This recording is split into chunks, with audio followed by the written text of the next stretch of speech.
ಮೀಸಲಾತಿ ಫೈಟ್, ರಾಜ್ಯಪಾಲರ ಅಂಗಳ ತಲುಪದೆ ಮೀಸಲಾತಿ ವಿವಾದ, ಕಾನೂನು ತಜ್ಞರ ಮೊರೆ ಹೋಗಲು ಬಿಜೆಪಿ ನಿರ್ಧಾರ, ಕಾಂಗ್ರೆಸ್ ನಡೆಗೆ ರೊಚ್ಚಿಗೆದ್ದ ಬಿಜೆಪಿ ನಾಯಕರು.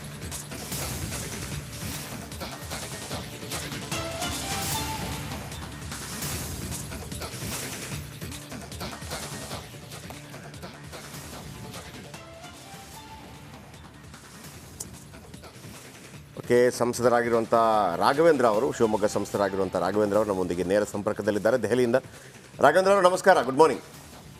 ನಮಸ್ಕಾರ, ವೆರಿ ಗುಡ್ ಮಾರ್ನಿಂಗ್ ಸರ್.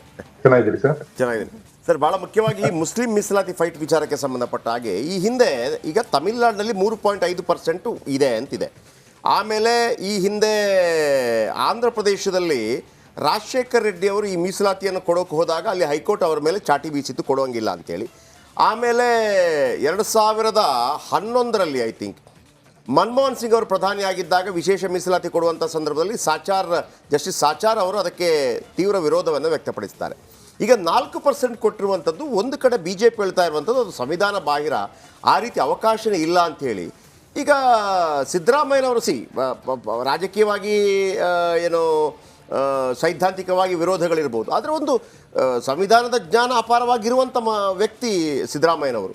ಅಷ್ಟೆಲ್ಲ ಗೊತ್ತಿಲ್ಲದೆ ಮಾಡ್ತಾರಾ ಅಂತ? ಜಯಪ್ರಕಾಶ್ ಶೆಟ್ಟರೆ, ಈಗ ತಾವೇ ಹೇಳಿದಾಗೆ ಅಕ್ಕಪಕ್ಕದ ರಾಜ್ಯದಲ್ಲಿ ಮಾಡಿದಿರಿ ಅಂತ ತಾವು ಹೇಳ್ತಾ ಇದ್ರಿ. ಇದೆಲ್ಲದೂ ಕೂಡ ಇವನ್ ಆಂಧ್ರ ಪ್ರದೇಶ ಇರ್ಬೋದು, ವೆಸ್ಟ್ ಬೆಂಗಾಲ್ ಇರ್ಬೋದು, ಇದೆಲ್ಲದೂ ಕೂಡ ಆ ರಾಜ್ಯದ ಹೈಕೋರ್ಟ್ ಮತ್ತೆ ಸುಪ್ರೀಂ ಕೋರ್ಟ್ ಅಲ್ಲಿ ಈ ಕೇಸ್ ಪೆಂಡಿಂಗ್ ಆಗಿ ಉಳಿದಿದೆ ಸರ್. ಇದು ತಪ್ಪು ಅಂತ ಹೇಳಿ ತುಂಬಾ ಜನ ಈಗ ಆಲ್ರೆಡಿ ಕೋರ್ಟಿಗೆ ಹೋಗಿದ್ದಾರೆ. ಇದು ಒಂದು ಸರ್. ಸರ್, ಈ ನಂದೇನ್ ಪ್ರಶ್ನೆ ಅಂದ್ರೆ, ಡಾಕ್ಟರ್ ಬಾಬಾ ಸಾಹೇಬ್ ಅಂಬೇಡ್ಕರ್ ಅವ್ರ ಬಗ್ಗೆ ತುಂಬಾ ಒಳ್ಳೆ ಮಾತನ್ನ ಆಡ್ಕೊಳ್ತಾನೆ ಇಷ್ಟು ವರ್ಷ ರಾಜಕಾರಣ ಮಾಡ್ಕೊಳ್ತಾ ಬಂದ್ರಿ ಸರ್. ಡಾಕ್ಟರ್ ಬಾಬಾ ಸಾಹೇಬ್ ಅಂಬೇಡ್ಕರ್ ಅವರು ಸ್ಪಷ್ಟವಾಗಿ ಅವ್ರ ಹಿಂದೆ ಪಾರ್ಲಿಮೆಂಟ್ ಅಲ್ಲಿ ಸಂವಿಧಾನ ವಿಚಾರದಲ್ಲಿ ಬಂದಾಗ ಚರ್ಚೆಗಳಾಗುವಂತ ಸಂದರ್ಭದಲ್ಲಿ ಈ ಒಂದು ಧರ್ಮದ ಆಧಾರದಲ್ಲಿ ರಿಸರ್ವೇಶನ್ ನೀವು ಕೊಟ್ಕೊಂತ ಹೋದ್ರೆ ದೇಶ ವಿಭಜನೆ ಆಗುತ್ತೆ, ನಾವು ಅದನ್ನ ವಿರೋಧ ಮಾಡ್ತೀವಿ ಅಂತೇಳಿ ಸ್ಪಷ್ಟವಾಗಿ ಡಾಕ್ಟರ್ ಬಿ ಆರ್ ಅಂಬೇಡ್ಕರ್ ಅವರು ಪಾರ್ಲಿಮೆಂಟ್ ಅಲ್ಲೂ ಕೂಡ ಸ್ಪಷ್ಟ ಮಾಡಿದ್ದು, ವಿರೋಧ ಮಾಡಿದ್ದು ನಮ್ಗೆಲ್ಲರೂ ಕೂಡ ಗೊತ್ತಂತ ವಿಚಾರ ಸರ್. ಇದ್ರಲ್ಲಿ ಯಾವುದೇ ಒಂದು ರಿಯಾಲಿಟಿ ಇಲ್ಲ. ಈ ಧರ್ಮದ ಆಧಾರದಲ್ಲಿ ರಿಸರ್ವೇಶನ್ ಮಾಡುವ ಮುಖಾಂತರ ನಮ್ಮ ಮುಸ್ಲಿಂ ಸಮಾಜವನ್ನ ಒಂದು ಓಲೈಸಕ್ಕೋಸ್ಕರ, ಒಂದು ಮತ ಬ್ಯಾಂಕ್ ಅನ್ನ ಕಣ್ಮುಂದಿಟ್ಕೊಂಡು ಗಟ್ಟಿ ಮಾಡ್ಲಿಕ್ಕೋಸ್ಕರ ಇರೋದೇ ಹೊರತು ಬೇರೆ ಇದು ಯಾವುದು ಕೂಡ ಇದಲ್ಲ ಸರ್. ಸಂವಿಧಾನಕ್ಕೆ ಮಾಡಿದಂತ ಒಂದು ಅಪಚಾರ ಅಂತ ಕೂಡ ಈ ಸಂದರ್ಭ ನಾನು ಹೇಳಲಿಕ್ಕೆ ಈಗ ಒಂದು ಪ್ರಶ್ನೆ ಕೇಳಲಿಕ್ಕೆ ಇಷ್ಟಪಡ್ತೀನಿ. ಈಗ ಶಿಕಾರಿಪುರದಿಂದ ಅಥವಾ ಏನು ಯಡಿಯೂರಪ್ಪನವರೇನು ರಾಜಕೀಯವನ್ನು ಮಾಡಿದ್ರು, ಯಡಿಯೂರಪ್ಪನವರು ಯಾವತ್ತೂ ಕೂಡ ಎಲ್ಲೂ ಕೂಡ ಒಂದು ಮುಸ್ಲಿಂ ವಿರುದ್ಧದ ಹೇಳಿಕೆಗಳು ಅಥವಾ ಮುಸ್ಲಿಮರಿಗೆ ಮೀಸಲಾತಿ ಕೊಡಬೇಡಿ ಅನ್ನೋದನ್ನು ಯಾವತ್ತೂ ಹೇಳಿಲ್ಲ. ಇವನ್ ಶಿಕಾರಿಪುರದಲ್ಲೂ ಕೂಡ ಅವರಿಗೆ ಮುಸ್ಲಿಂ ವೋಟರ್ಸ್ ಅಥವಾ ಕರ್ನಾಟಕದಲ್ಲೂ ಕೂಡ ಅವರಿಗೆ ಮುಸ್ಲಿಂ ವೋಟರ್ಸ್ ಇದ್ದಾರೆ. ಸೊ ನನ್ನ ಪ್ರಶ್ನೆ ಏನಪ್ಪ ಅಂತಂದರೆ, ಮುಸ್ಲಿಮರಿಗೆ ಮೀಸಲಾತಿ ಸಿಗೋದು ನಿಮಗೆ ಇಷ್ಟ ಇಲ್ವಾ? ನೀವು ಮುಸ್ಲಿಂ ವಿರೋಧಿನ, ಬಿಜೆಪಿ ಮುಸ್ಲಿಂ ವಿರೋಧಿನ, ಅಥವಾ ಯಡಿಯೂರಪ್ಪ ಫ್ಯಾಮಿಲಿ ಮುಸ್ಲಿಂ ವಿರೋಧಿನ, ಹೇಗೆ? ನಮ್ಮ ಕುಟುಂಬ ಇರ್ಬೋದು, ನಮ್ಮ ಸಂಘಟನೆ ಇರ್ಬೋದು, ನಮ್ಮ ಸಿದ್ಧಾಂತ ಇರ್ಬೋದು, ಯಾವುದು ಕೂಡ ಮುಸ್ಲಿಂ ವಿರೋಧ ಅಲ್ಲ ಸರ್. ಆದ್ರೆ ಡಾಕ್ಟರ್ ಬಿ ಆರ್ ಅಂಬೇಡ್ಕರ್ ಅವರು ಹೇಳ್ಕೊಟ್ಟಂತ ಸಂವಿಧಾನದ ಒಂದು ಚೌಕಟ್ಟಿನಲ್ಲಿ ನಾವೆಲ್ಲರೂ ಕೂಡ ಈ ದೇಶವನ್ನ ನಡೆಸ್ತಾ ಇದ್ದೀವಿ ಸರ್. ಒಂದು ವೋಟ್ ಬ್ಯಾಂಕಿಗೋಸ್ಕರ, ಯಾರೋ ಒಂದು ಮತ ಬ್ಯಾಂಕ್ ಅನ್ನ ತುಷ್ಟೀಕರಣ ಮಾಡ್ಲಿಕ್ಕೋಸ್ಕರ ಈ ರೀತಿಯಂತ ವಿಚಾರಗಳನ್ನ ಒಂದು ಸಂವಿಧಾನಕ ಒಂದು ಚೌಕಟ್ಟಿಗೆ ತಂದು ಇದು ಈ ಒಂದು ಸಮಾಜದ ಮೇಲೆ ಹೇರ್ಲಿಕ್ಕೆ ಹೊರಟಿದ್ದಾರೆ, ಅದಕ್ಕೆ ವಿರೋಧ ಹೊರತು. ಈಗ ಉದಾಹರಣೆಗೆ ನಾವು ವಕ್ಫ್ ವಿಚಾರದಲ್ಲಿ ಬಿಲ್ ಅನ್ನ ತರ್ತಾ ಇದೀವಿ. ಅದ್ರಲ್ಲಿ ಏನ್ ಹೇಳ್ತಾರೆ, ಅವರಿಗೆ ಏನ್ ರೈಟ್ಸ್ ಇದೆ ಅದನ್ನ ಅವ್ರು ಉಪಯೋಗಿಸ್ಕೊಂಡ್ಲಿ. ಆದ್ರೆ ಇಲ್ಲೊಂದು ರೈತರ, ಬೇರೆ ನಮ್ಮ ಕೂಲಿ ಕಾರ್ಮಿಕರ, ಹಿಂದುಳಿದ ವರ್ಗದವ್ರದ್ದು, ಬೇರೆ ಸಮಾಜದ ಆಸ್ತಿಯನ್ನ ಕಿತ್ಕೊಳ್ಬಾರ್ದು, ಅದಕ್ಕೋಸ್ಕರ ತರ್ತಿರುವಂತ ಇಂಪ್ಲಿಮೆಂಟೇಷನ್ ಹೊರತು ನಿಮ್ಮ ಸ್ವಾತಂತ್ರ್ಯಕ್ಕೆ ಯಾವುದೇ ಒಂದು ಧಕ್ಕೆ ತರುವಂತ ಕೆಲಸ ನಮ್ಮ ಮೋದಿಜಿಯವರಾಗಿರ್ಬೋದು, ನಿಮ್ಮ ಪೂಜಾ ಯಡಿಯೂರಪ್ಪನ ರಾಜ್ಯದ ಮುಖ್ಯಮಂತ್ರಿ ಇದ್ದಾಗ ಕೂಡ ಅವ್ರು ಕೊಟ್ಟಂತ ಕಾರ್ಯಕ್ರಮಗಳು ಸರ್. ಹಾಗಾಗಿ ಯಾವುದೇ ಕಾರಣಕ್ಕೂ ಕೂಡ ನಮ್ಮ ಮುಸ್ಲಿಂ ವಿರೋಧಿ ಅಲ್ಲ ಸರ್. ಅಲ್ಲ, ಈ ರೀತಿ ಸಂವಿಧಾನ ವಿರೋಧಿ ನಡವಳಿಕೆ ಏನಿದೆ ಅದನ್ನ ನಾವು ಪ್ರತಿಭಟಿಸ್ತೀವಿ. ನಮ್ಮ ಬಿಜೆಪಿನೂ ಕೂಡ ಅದು ಅತ್ಯಂತ ಕಠಿಣ ಪದದಿಂದ ನಾವು ವಿರೋಧ ಮಾಡ್ತೀವಿ ಮತ್ತು ಹೋರಾಟನೂ ಕೂಡ ನಾವು ಮಾಡೋದು. ಇವತ್ತು ನಿನ್ನೆ ಸದನದಲ್ಲಿ ಮಾತಾಡ್ತಿರ್ಬೇಕಾದ್ರೆ ಸಿದ್ದರಾಮಯ್ಯನವರು ಒಂದು ಮಾತನ್ನು ಹೇಳಿದರು. ಯಾಕಂದರೆ ನಿಮ್ಮ ಸಹೋದರನ ವಿಚಾರವಾಗಿ ಹೇಳ್ತಾ ಇದ್ರು, ಜಾತಿ ವಿಚಾರವಾಗಿ ಬಂತದು. ಯಡಿಯೂರಪ್ಪನವರು ಲಿಂಗಾಯತರಾದ ಕಾರಣಕ್ಕಾಗಿ ಅವರ ಮಗ ರಾಜ್ಯಾಧ್ಯಕ್ಷ ಆದ, ಅದಕ್ಕೆ ಲಿಂಗಾಯತ ಜಾತಿ ಕಾರಣ ಅನ್ನುವಂಥ ವಿಚಾರಗಳನ್ನು ಹೇಳಿದರು. ಇದನ್ನು ನೀವು ಯಾವ ರೀತಿ ವ್ಯಾಖ್ಯಾನಿಸ್ತೀರಿ? ಮೊನ್ನೆ ನಮ್ಮ ಅನೇಕ ಪಕ್ಷದ ಮುಖಂಡರುಗಳು ವೀರಶೈವ ಸಮಾಜದ ಒಂದು ಸಮಾವೇಶ ವಿಚಾರದಲ್ಲಿ ಮಾಡಬೇಕು ಅನ್ನೋ ವಿಚಾರದಲ್ಲಿ ಬಂದಿದ್ರು. ಅವತ್ತು ಕೂಡ ನಮ್ಮ ರಾಜ್ಯಾಧ್ಯಕ್ಷ ಅಂತ ವಿಜೇಂದ್ರ ಇರ್ಬೋದು, ನಾವಿರ್ಬೋದು, ಅವ್ರು ಹೇಳಿದ ಒಂದೇ ಮಾತು, ಯಾವತ್ತೂ ಕೂಡ ಬಿಜೆಪಿ ಇರ್ಬೋದು, ಯಡಿಯೂರಪ್ಪನವ್ರು ಇರ್ಬೋದು, ಒಂದು ಸಮಾಜದ ಒಂದು ಚೌಕಟ್ಟಲ್ಲಿ ಯಾವತ್ತೂ ಕೂಡ ರಾಜಕಾರಣ ಮಾಡ್ಕೊತ ಬಂದಿಲ್ಲ. ಪರಿಜಾತಿ ಪರಿಶಿಷ್ಟ ಪಂಗಡದವರು, ಹಿಂದುಳಿದ ವರ್ಗದವರು, ನಮ್ಮ ರೈತರ ಒಂದು ಅವರಿಗೆ ಒಂದು ಏನ್ ಸಿಗ್ಬೇಕಂತ ಹಕ್ಕೇನಿದೆ ಅದು ವಿರುದ್ಧ ಹೋರಾಟವನ್ನು ಮಾಡ್ಕೊಂಡು ದಕ್ಷಿಣ ಭಾರತದಲ್ಲಿ ಕರ್ನಾಟಕದಲ್ಲಿ ಭಾರತೀಯ ಜನತಾ ಪಕ್ಷವನ್ನು ಕಟ್ಕೊಂತ ಯಡಿಯೂರಪ್ಪನವ್ರನ್ನ ಈ ಒಂದು ಚೌಕಟ್ಟಿಗೆ ಸೀಮಿತವಾಗಿ ತರುವಂತ ಕೆಲಸವನ್ನ ಯಾರು ಮಾಡಿದ್ರು ಕೂಡ ತಪ್ಪು ಅಂತೇಳಿ ಸ್ಪಷ್ಟವಾಗಿ ಹೇಳಿ ಸರ್.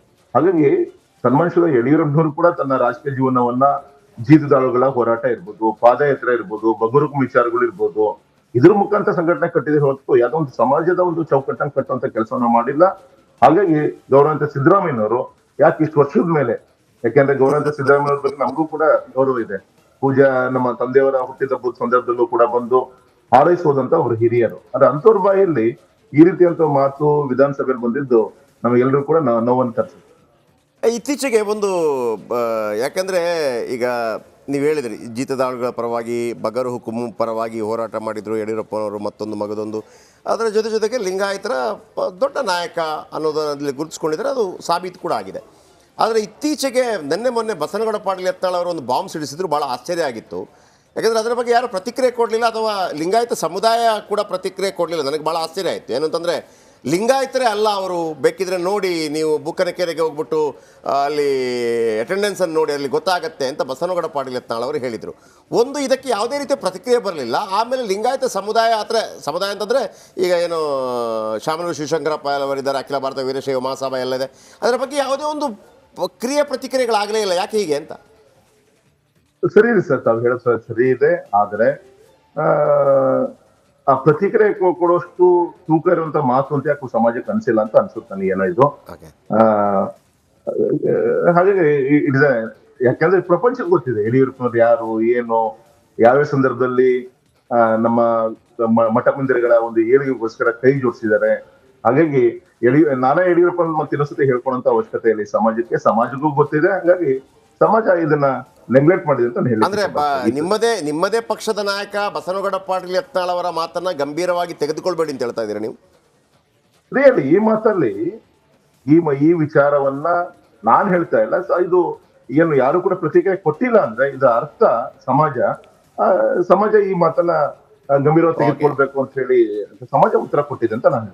ಥ್ಯಾಂಕ್ ಯು ರಾಘವೇಂದ್ರ ಅವರೇ, ನಮ್ಮ ಜೊತೆ ಮಾತನಾಡೋದಕ್ಕಾಗಿ ಮತ್ತೊಮ್ಮೆ ಧನ್ಯವಾದಗಳು. ರಾಘವೇಂದ್ರ ಶಿವಮೊಗ್ಗ ಸಂಸದರು, ಯಡಿಯೂರಪ್ಪನವರ ಪುತ್ರರು ಕೂಡ ಡೆಲ್ಲಿಯಿಂದ ನಮ್ಮ ಜೊತೆ ಮಾತನಾಡಿದ್ದಾರೆ. Thank you. ಕಾವೇರಿಯಲ್ಲಿದೆ ಮುಸ್ಲಿಂ ಮೀಸಲಾತಿ ಫೈಟ್, ರಾಜ್ಯಪಾಲರ ಅಂಗಳ ತಲುಪದೆ ಮೀಸಲಾತಿ ವಿವಾದ, ಕಾರಣ ತಜ್ಜರ ಮೊರೆ ಹೋಗಲು ಬಿಜೆಪಿ ನಿರ್ಧಾರ, ಕಾಂಗ್ರೆಸ್ ನಡೆಗೆ ರೊಚ್ಚಿಗೆದ್ದ ಬಿಜೆಪಿ ನಾಯಕರು.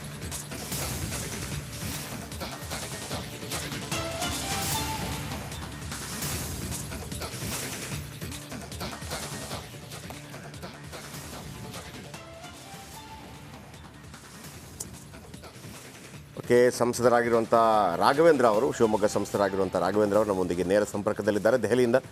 ರಾಘವೇಂದ್ರ ಅವರು ನಮಸ್ಕಾರ, ಗುಡ್ ಮಾರ್ನಿಂಗ್. ನಮಸ್ಕಾರ, ವೆರಿ ಗುಡ್ ಮಾರ್ನಿಂಗ್ ಸರ್. ಚೆನ್ನಾಗಿದ್ದೀರಿ ಸರ್? ಚೆನ್ನಾಗಿದ್ದೀನಿ ಸರ್. ಭಾಳ ಮುಖ್ಯವಾಗಿ ಈ ಮುಸ್ಲಿಂ ಮೀಸಲಾತಿ ಫೈಟ್ ವಿಚಾರಕ್ಕೆ ಸಂಬಂಧಪಟ್ಟ ಹಾಗೆ ಈ ಹಿಂದೆ ಈಗ ತಮಿಳುನಾಡಿನಲ್ಲಿ 3.5% ಇದೆ ಅಂತಿದೆ.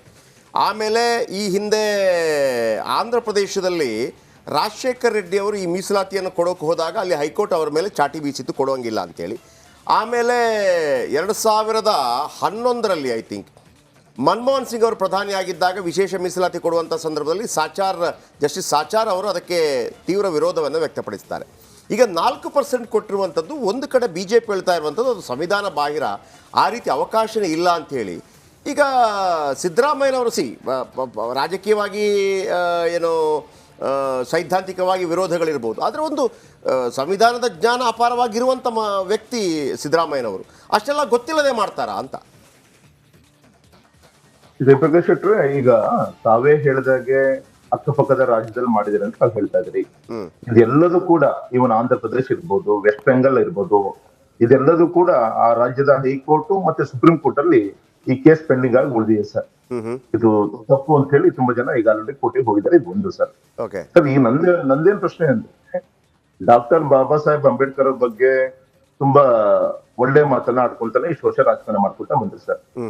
ಡಾಕ್ಟರ್ ಬಾಬಾ ಸಾಹೇಬ್ ಅಂಬೇಡ್ಕರ್ ಅವರು ಸ್ಪಷ್ಟವಾಗಿ ಅವ್ರ ಹಿಂದೆ ಪಾರ್ಲಿಮೆಂಟ್ ಅಲ್ಲಿ ಸಂವಿಧಾನ ವಿಚಾರದಲ್ಲಿ ಬಂದಾಗ ಚರ್ಚೆಗಳಾಗುವಂತ ಸಂದರ್ಭದಲ್ಲಿ ಈ ಒಂದು ಧರ್ಮದ ಆಧಾರದಲ್ಲಿ ರಿಸರ್ವೇಶನ್ ನೀವು ಕೊಟ್ಕೊಂತ ಹೋದ್ರೆ ದೇಶ ವಿಭಜನೆ ಆಗುತ್ತೆ, ನಾವು ಅದನ್ನು ವಿರೋಧ ಮಾಡ್ತೀವಿ ಅಂತ ಹೇಳಿ ಸ್ಪಷ್ಟವಾಗಿ ಡಾಕ್ಟರ್ ಬಿ ಆರ್ ಅಂಬೇಡ್ಕರ್ ಅವರು ಪಾರ್ಲಿಮೆಂಟ್ ಅಲ್ಲೂ ಕೂಡ ಸ್ಪಷ್ಟ ಮಾಡಿದ್ದು, ವಿರೋಧ ಮಾಡಿದ್ದು ನಮ್ಗೆಲ್ಲರೂ ಕೂಡ ಗೊತ್ತಂತ ವಿಚಾರ ಸರ್. ಇದ್ರಲ್ಲಿ ಯಾವುದೇ ಒಂದು ರಿಯಾಲಿಟಿ ಇಲ್ಲ. ಈ ಧರ್ಮದ ಆಧಾರದಲ್ಲಿ ರಿಸರ್ವೇಶನ್ ಮಾಡೋ ಮುಖಾಂತರ ನಮ್ಮ ಮುಸ್ಲಿಂ ಸಮಾಜವನ್ನ ಒಂದು ಓಲೈಸಕ್ಕೋಸ್ಕರ ಒಂದು ಮತ ಬ್ಯಾಂಕ್ ಅನ್ನ ಕಣ್ಮುಂದಿಟ್ಕೊಂಡು ಗಟ್ಟಿ ಮಾಡ್ಲಿಕ್ಕೋಸ್ಕರ ಇರೋದೇ ಹೊರತು ಬೇರೆ ಇದು ಯಾವುದು ಕೂಡ ಇದಲ್ಲ ಸರ್. ಸಂವಿಧಾನಕ್ಕೆ ಮಾಡಿದಂತ ಒಂದು ಅಪಚಾರ ಅಂತ ಕೂಡ ಈ ಸಂದರ್ಭ ನಾನು ಹೇಳಲಿಕ್ಕೆ ಈಗ ಒಂದು ಪ್ರಶ್ನೆ ಕೇಳಲಿಕ್ಕೆ ಇಷ್ಟಪಡ್ತೀನಿ. ಈಗ ಶಿಕಾರಿಪುರದಿಂದ